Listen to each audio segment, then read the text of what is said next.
Okay, so welcome to the Dapr community call. Great to have you with us, and thank you for making the time to join. As always, you can use the chat to talk to us and ask questions about the various topics we're going to discuss. Also, feel free to raise your hand if you want to be unmuted to ask a specific question. And let's get started. Let me share my screen to look at today's agenda.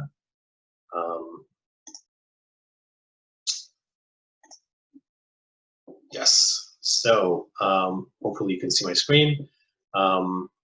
And today we're going to have a few topics. Yaron Schneider is going to show us a cool demo of upgrades on Kubernetes with zero downtime for a new Dapr version. Will Smith, if you've been in the past few community calls, you've noticed we've been working on some new features and updates to the dashboard, the Dapr dashboard. So Will is going to share some of those. Some of that is based on your feedback from past calls, which is great. And again, continuing from last call where we had a really nice, healthy discussion about retries, Vinaya and Yaron are going to share some updates on that. As always, we're going to have time for open Q&A. So that will be the time for you to ask anything about features, give us feedback, and so on. So with that, stop sharing, and Yaron, feel free to take it away.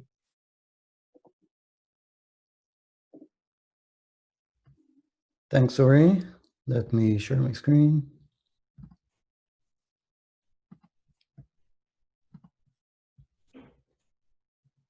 All right, tell me when you can see it, that terminal.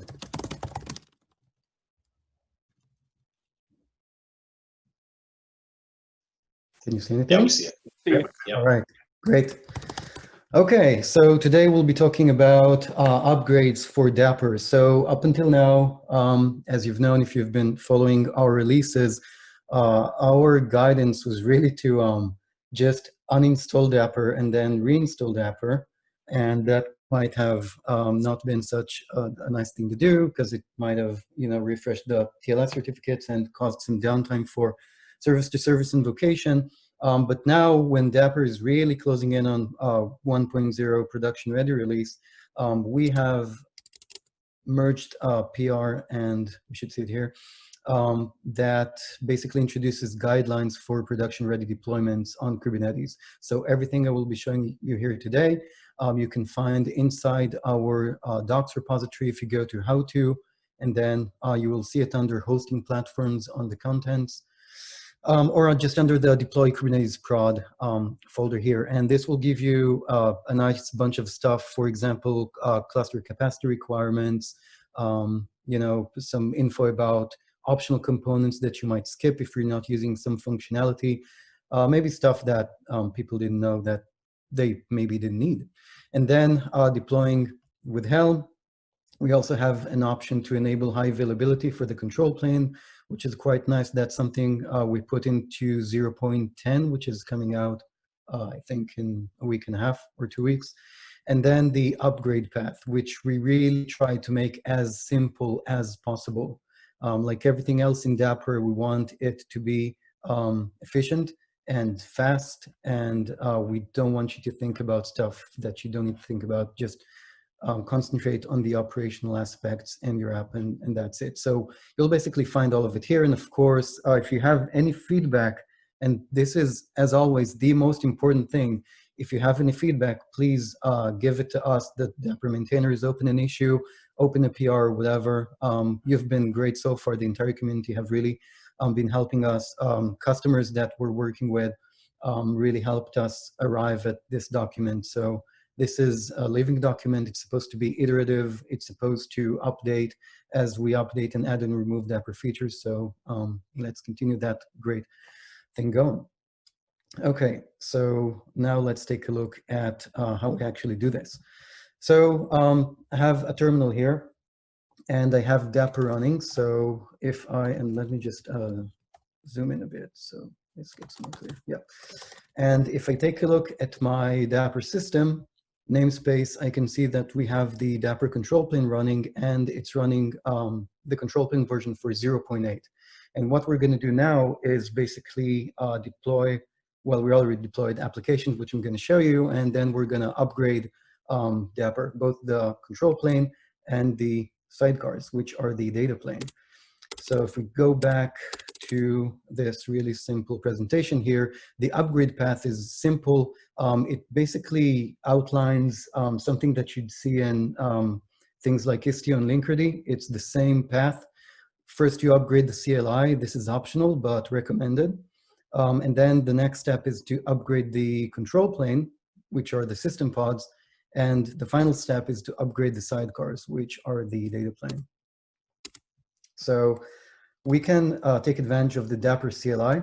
So I can do Dapr status -k, and I can see that we have the control plane running with version 0.8, and all of the pods seem healthy, and they're running. So we also have in our cluster a sample application. You might recognize it from our samples. So we have a Node app and a Python app, and what this application does is the Python app is calling the Node app through Dapr service invocation, and the Node app is saving the state that it's getting to Redis. And that's basically what's happening here. So for example, if I take a look at the Node app, no, not Dapr, and I take a look at the Dapr logs, we can see that we're running 0.8. Okay, so what we want to do now is, like we said, we want to upgrade the control plane. So let's first start off by looking at some logs for the Node application. So let me just grab it here, and I will be telling the logs. So the container is called Node, and we can see that we're getting calls from the Python app, and we're basically saving them, and we're getting called about every second. And what I'm going to do now is the following thing. Instead of doing Helm uninstall and install like we did so far, I'm going to use something called Helm upgrade. And Helm upgrade will upgrade a version of the chart from version 0.4.2, which is currently installed, to version 0.4.3. Now, chart version 0.4.2 installs Dapr runtime 0.9, and this chart installs installs 0.8, and this chart version installs 0.9. So basically what I'm telling Helm to do is upgrade the chart version of Dapr that is tied to 0.8 and upgrade it to the new version, which will install Dapr 0.9. The rest of the stuff here is not that interesting. What is interesting is this thing here. So because I don't want to regenerate my TLS certificates, and this is only needed if you're using Dapr's MTLS capabilities, which are enabled by default, I basically extracted the certificates that were installed with Dapr 0.8, and I saved them into 3 files that I have here inside of this folder. So all of this is lined out in our docs about how to extract them. It's pretty simple. You do a Kubernetes get secret, you get the different certificates, and then you just save them to a file. And what I'm telling Helm here is when you deploy Dapr, use these certificates. So use those pre-existing certificates. This is also what you would do if you wanted to bring in your own certificates for Dapr the first time you're installing it. So the reason is that Helm, even with Helm upgrade, Helm has this behavior where it'll just blast everything away. It will destroy everything. There is no way to tell it, hey, keep some Kubernetes resources alive. So we basically need to bring it on. So I'm gonna kick off the upgrade process here.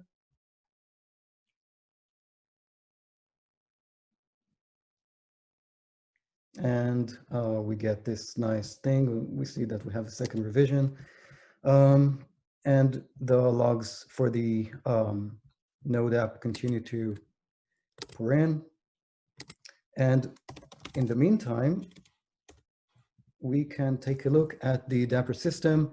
Okay, that was quick. So what happened here was that the Kubernetes brought in the newer pods, and Dapr pods, system pods have health checks on them.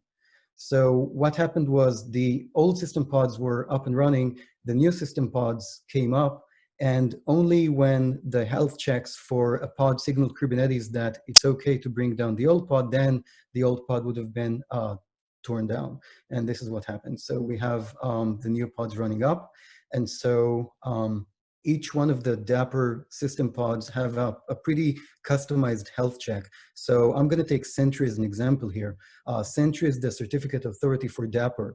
It will signal that it's ready only when the certificates have been loaded and when it's ready to serve traffic again.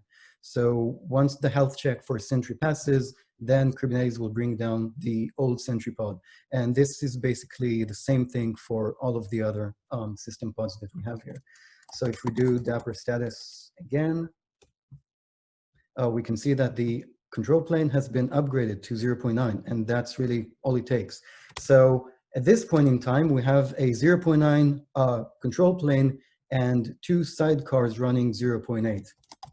And because we have the 0.9 sidecar injector, the only thing we need to do now to basically update the data plane is to just create a rolling update.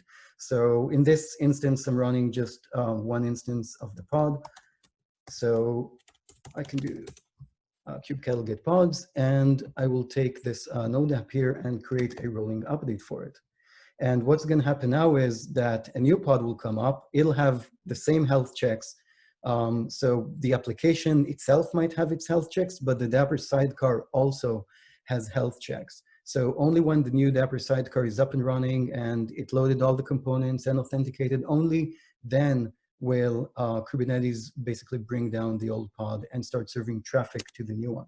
So we can see that we have the old pod still receiving traffic, and we're going to roll out. And if we take a look here, we can see that the old pod is still running, the new pod is creating, and I will start putting logs on the new pod. And traffic, we can already see that traffic has shifted. So we can see that this is the old pod. It stopped receiving traffic with 929, and this new pod picked up on order 930. So now we have a 0.9 control plane and a 0.9 Dapr sidecar, and the only thing that I'm left to do is just repeat that thing for the Python application, which, yeah, I can just do. So I'll just do a rolling update for the Python app. And if we take a look at the node pod now, we can see that it is running the 0.9 version. And that's it really. That's how you would upgrade Dapr. Yeah, and we're gonna have more demos, for example, for actors and how actors live inside this upgrade mode. Yeah, so that's it. I think I'm gonna stop sharing and open it up for questions. Yeah, so it looks like we do have a couple of questions at the chat window. So there's one question: could you store the certificates in key vaults or other SQL storage? Yeah, so the MTLS certificates, for generally secrets in Dapr can be stored in Key Vault. The Kubernetes installation of Dapr stores them inside of a Kubernetes secret store. And then Piotr asks, so the secret Dapr Trust Bundle is part of Helm chart? Yes, Dapr Trust Bundle is installed with Helm. And then you ask, yeah, so the application can actually create and rotate it. So that's actually pretty nice because we want to have users be able to rotate their own root certs. So you can do that if you create your own Dapr Trust Bundle yourself. You can just skip it with the Helm chart. You can just remove that resource from the Helm chart and not install it and create it yourself. By the way, even after Dapr creates the Dapr Trust Bundle, then if you're not upgrading Dapr, you can still rotate those secrets, and we explain how inside the docs. So you can update the secret yourself without using Helm to do rotation for the root certificates. And so the question in the showed scenario, after first upgrade, wouldn't Helm upgrade with reuse values be enough? Oh, that's a great question. We thought so too. So apparently not. If you do reuse values, that doesn't do what you think it does. If you go to Google, for example, and you search Helm reuse values, you'll get many nice blog posts that actually explain in a nice flowchart type how Helm does, how it relates to reuse values. And there's all a bunch of gotchas there. So the end question is no. If you do -- reuse values, it will still blast away every resource because reuse values only reuses values inside of the global values file for the Helm chart. So nothing like values that have been populated by anything external to Helm will not be reused and they will be blasted away, which in my opinion is sort of an unfortunate behavior of Helm, but that's the way it is. So yeah.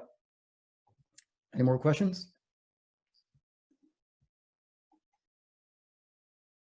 Okay, No looks problem, like Peter. that's it. Yes, so thank you. This is terrific. This is, of course, part of the stuff we're doing towards making Dapr more and more production ready. This is, of course, a crucial thing, right? Upgrading between Dapr versions, you would expect to be able to use. So that's terrific thing. Great. So moving on to the next topic, which is going to be the Dapr dashboard. So Will, feel free to take it away. All right. Yeah, thanks, Yaron, for that, and thanks, Ori. So I'll go ahead and share my screen.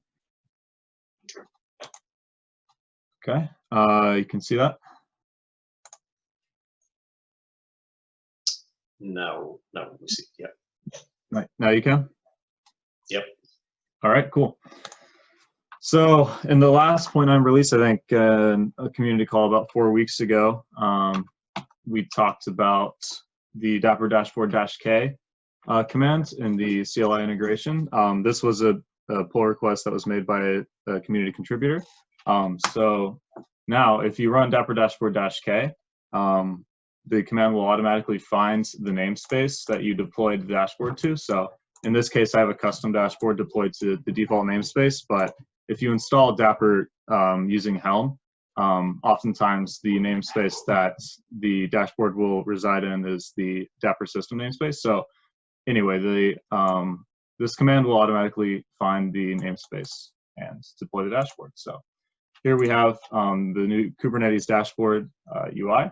So similar things as the last 0.9 release, we have the components view and the configurations view, and then as well as being able to view basic statistics or information about the control plane. What might be new though is you are able to view the deployment configurations for all configurations and components that you have deployed to your Kubernetes cluster. So for the applications themselves, this is a bit of a preview, but you can see that this specific application doesn't have any actors registered to it. But I'll show an example a little bit later on that does have actors.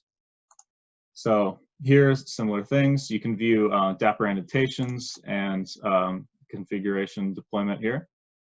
Something new here is you are able to see the logs, and you can filter by any number of different filters. So for example, this application only has one container. It's just the Dapr container. And you can view all the Dapr logs. But if we go to a more complex application, for example, this one has two containers that it runs, and it runs in the Dapr container, and as well it has a like the calculator front end container. So the logs that are emitted from this calculator front end container are just basic, like, you know, if you have an error in your application, it'll show here, and as well as like your port information and any logs you have. So we can sort by container. If we view all containers, we can see that both the calculator front end and Dapr containers are shown here. We can filter by keyword. For example, if we want to debug our port or something like that. So we can view only our filtered items, and we can see that multiple containers are represented here. So if we only want to see the front end containers or the Dapr containers, we can filter that way. This is a sense state. So if you use Kubernetes or kubectl, you can see, logs since 1 day or 1 hour. So this was 7/21, which is, about half a month ago. So we'll say filter from 18 days ago. We can see that these show up, but if we only want to see 10 days, then we won't see those.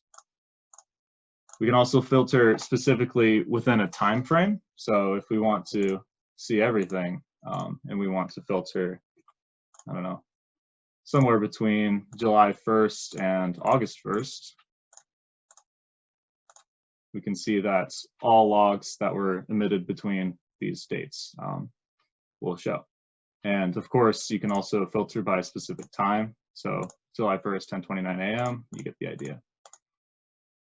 There's a sort functionality. You can see the newest and the oldest logs and can display the human readable timestamps because these nano timestamps aren't so easy to read.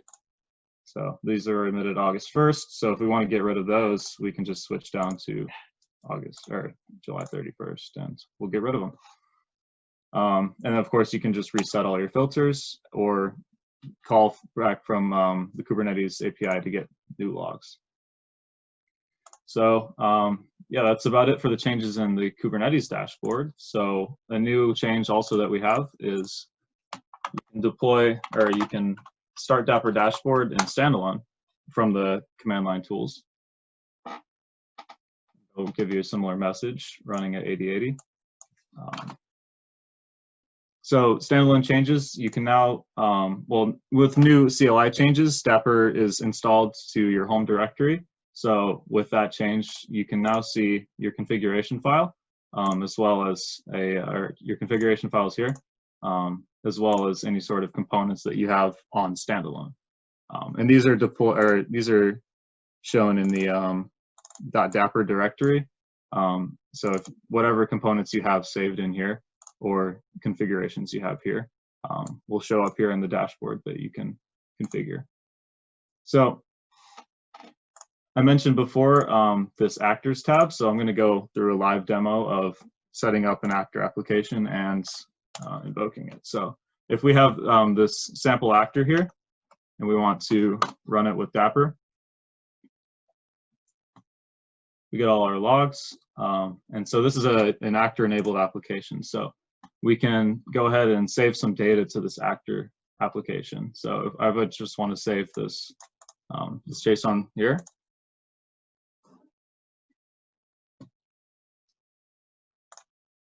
Might not actually be started quite yet. Yeah, so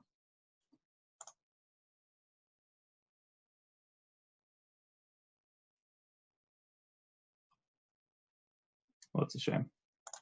Go ahead and restart that.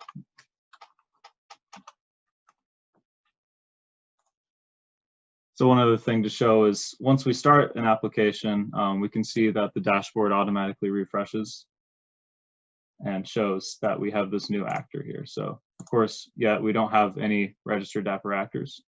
But if we go ahead and view the logs, make sure that we didn't get any sort of errors. Should be able to go ahead and save the data.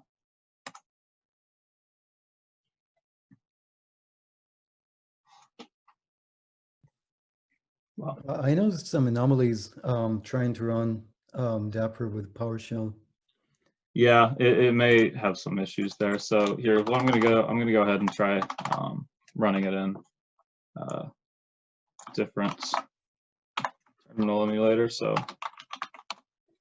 sorry about this, folks. So I need to navigate to the directory, but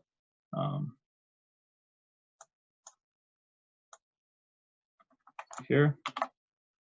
So the idea is that if we go ahead and call this save actor state, you should be able to see changes reflected in the dashboard.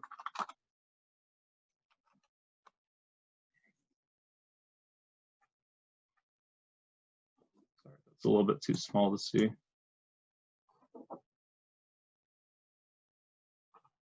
All right. Now, hopefully, we should be able to save this state. I guess, first of all, I can show, we can see the metadata endpoint here. And we should be able to see that there's no, right, we don't have any actors saved yet. So if we want to post some data here, should be able to use this URL to save this body.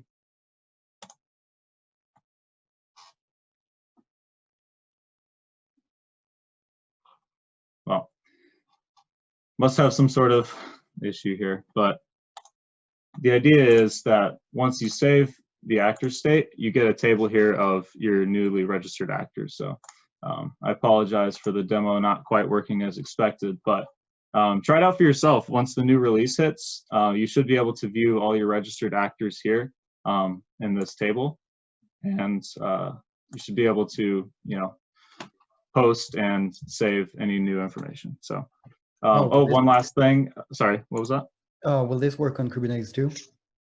Yes, yeah. So if you have any actors in your Kubernetes, if you're in your Kubernetes applications, you should be able to see the actors in the same tab as well. Yeah, good question.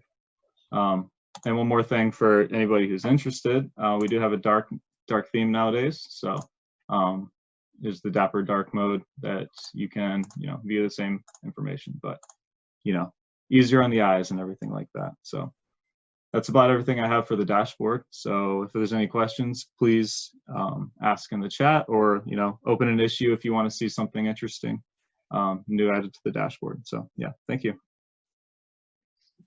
Awesome, Will. Thank you. Great to see this progress with the dashboard, and a lot of it actually came from these community calls where we asked for some feedback. I know definitely there were some asks around the logging filtering and making sure that it works on when you're running Dapr locally as well. So that's some good progress. Do we have any questions in the chat?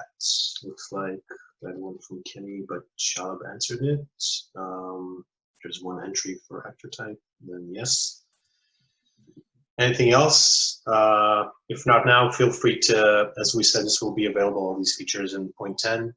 It's coming out in a couple of weeks. And feel free to continue discussions, giving us feedback, opening issues on GitHub, also on Gitter, the Gitter channel as well. So with that, I'll kick it over to Vinaya and Yaron for the retries. Hey, Ori. Thanks, Ori. So in the last community call, we talked about implementing retries in Dapr, and we were asking your opinion, the Dapr community's opinion, whether they would find such an implementation of retry mechanism, which is consistent across all Dapr building blocks, useful. So this is like a short update on, we gathered all your opinions and feedback, and this is a short update to let you know what we decided on that. So the overall consensus was that such a consistent retry mechanism would be useful. So that's what we are going to do. So we are going to implement a simple retry mechanism in Dapr runtime, and that retry mechanism would be consistent across all Dapr building blocks. So we are going to keep it simple. If you need anything fancy, we would recommend that you use some libraries or SDKs, which would provide a more complex retry mechanism. And another update is that in order to support this consistent mechanism, right now in the state APIs, we already support the retries, but not in the other building blocks. So we are going to remove this existing mechanism from the state API. So it will be a breaking change. And in the future, we will implement in a consistent manner across all the building blocks. So yeah, any questions on that? Or Yaron, would you like to chime in and add anything to that, please? Yeah, so when we say soon, we mean before 1.0. So that means soon.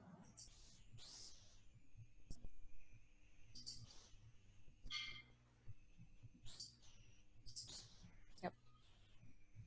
Any questions?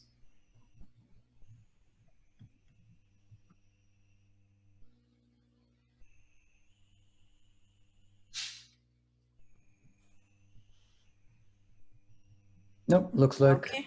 everything's clear. Yeah. Yeah. So just what we really tried to do was take sort of the middle ground here and listen to feedback.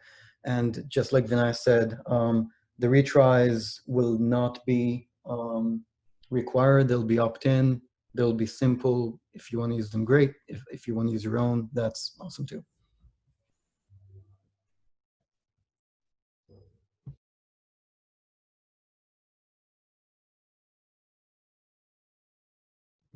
So there's a question from Kai. Can retries be configured to some degree? So we haven't started designing them yet, but like everything else, we're going to do it in the open. So we're going to have a design issue for retries, which we will post immediately as we do that, and you can influence that. From my opinion, the retries we put on the state, the retries we currently have and that we're removing, did have configurations to them. So you could, for example, choose the type of algorithm or the threshold or the number of retries. So yes, they were configurable. If you want to see that, you're more than welcome to comment on the issue or contact us directly in any way.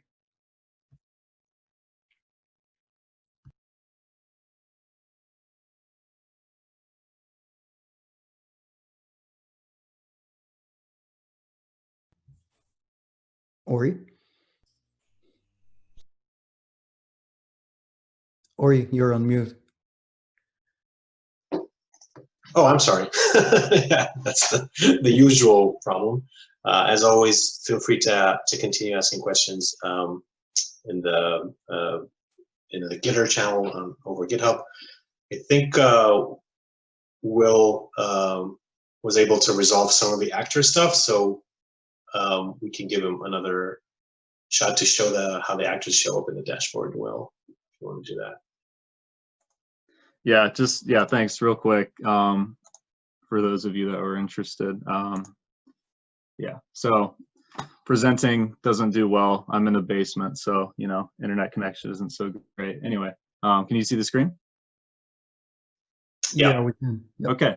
Well, yeah, I mean, it's pretty self-explanatory, right? I did this exact endpoint here, saved some data to this demo actor, and we can see that change reflected in the dashboard. So obviously this is just a data table. So if you've got a million actors, you'll see a whole bunch of actors spread out on the screen. So yeah, that's everything. Just wanted to update anybody that was interested in actors on the dashboard. Thanks. Great. And this is how you guys know that this is a real demo, right? Because it doesn't work the first time, but then it does the second time. So that's great. Awesome. So I think this is what we had in terms of agenda for this meeting. So we can use the rest of the time. We got about 20 minutes to discuss anything anybody on the call wants. If you want to have a question, have a proposal, give feedback, again, drop it into chat, raise your hand, we'll unmute you. And yeah, let's have a discussion about anything you want. So there's a question from Kasoon. If we plan to further improve the dashboard to be a fully fledged control plane in the future. Well, that's an interesting question. I mean, the answer to do we plan to make it a fully fledged control plane is really up to you, the community. I mean, if you have a scenario where you see the benefits of putting control plane functionality into the dashboard, then yeah, sure. But I think we need a little bit more info about what that means. So you can, by the way, you can unmute yourself, or if we can unmute him, so you can talk about that. Or if you just want to write in the chat, that's fine too.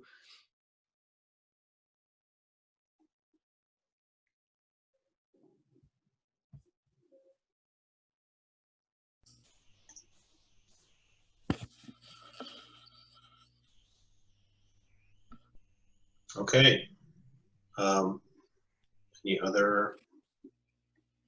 There's one more question, Ori, from Jelly. Oh yeah, I think Shalom answered that. The question is there a list of APIs documented that can be queried to troubleshoot actor registration. And I am currently getting Dapr actors with Istio working. So Shal, I don't know if you want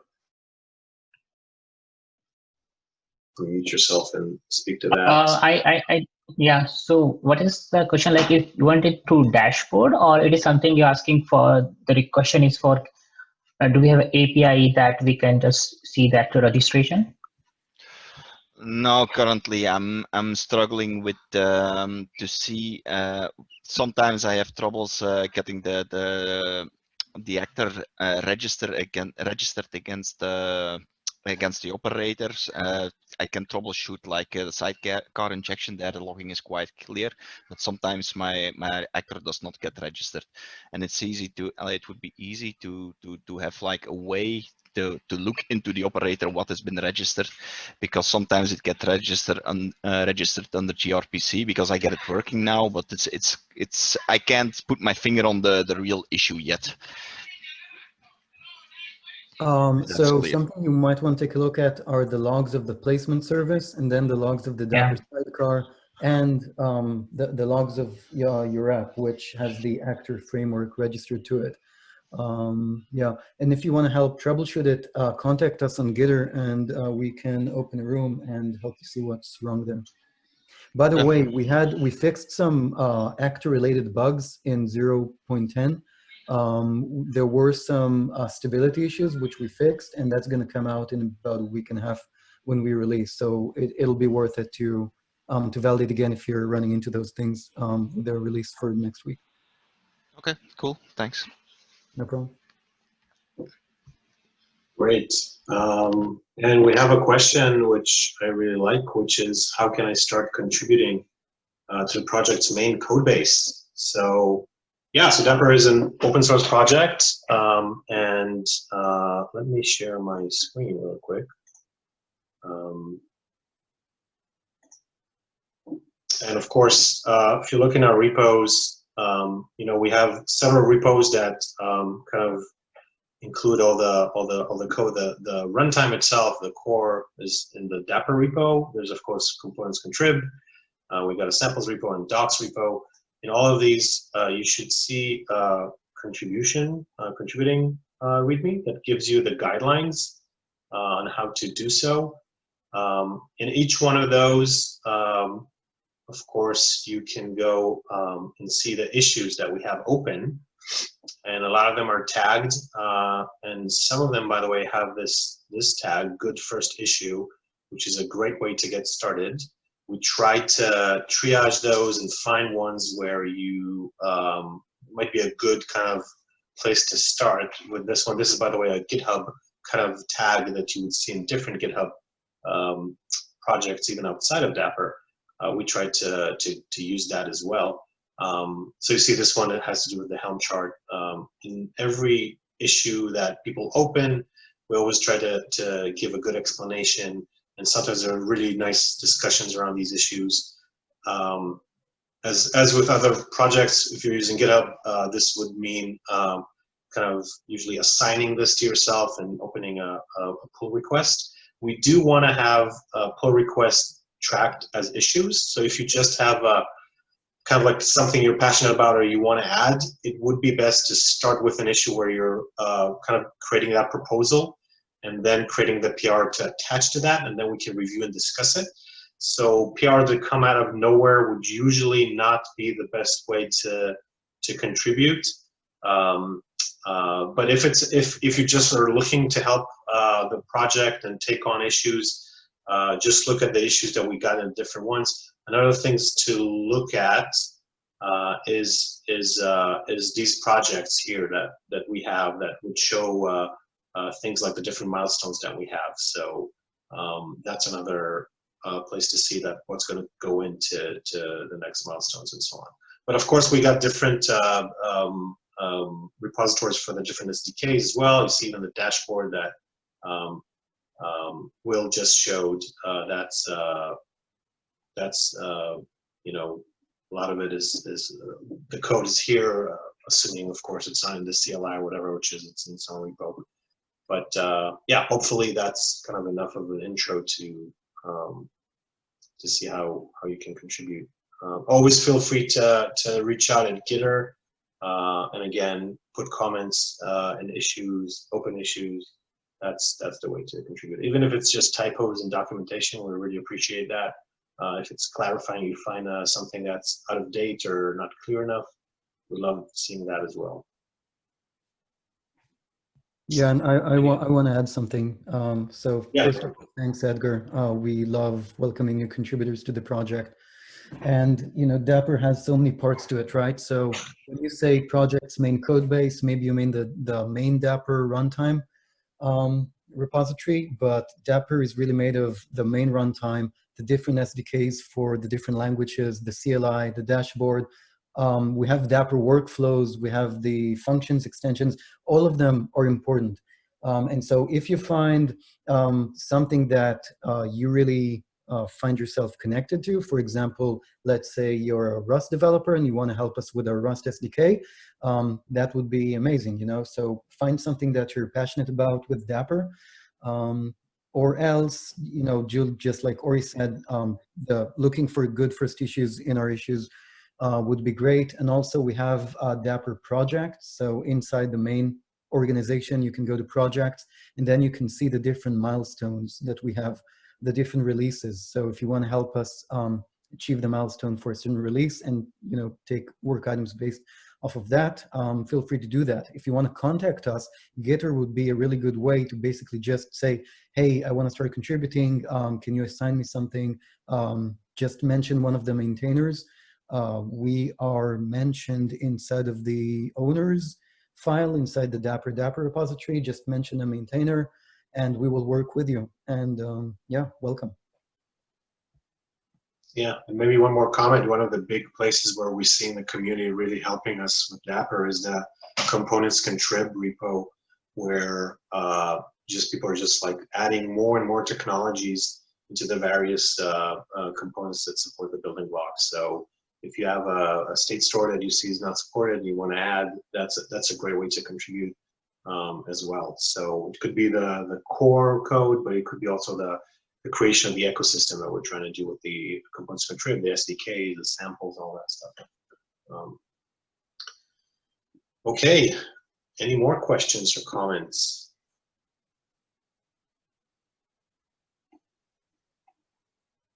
If not, we will finish a little early today. So again, thank you everybody for joining. This will be posted in probably in the next 24 hours on the YouTube channel, so you can come back and look at those demos. And again, if you want to see past community calls, feel free to browse those as well. Yeah, and thanks again for joining, and hopefully we'll see you in another 2 weeks for the next community call. Thank you.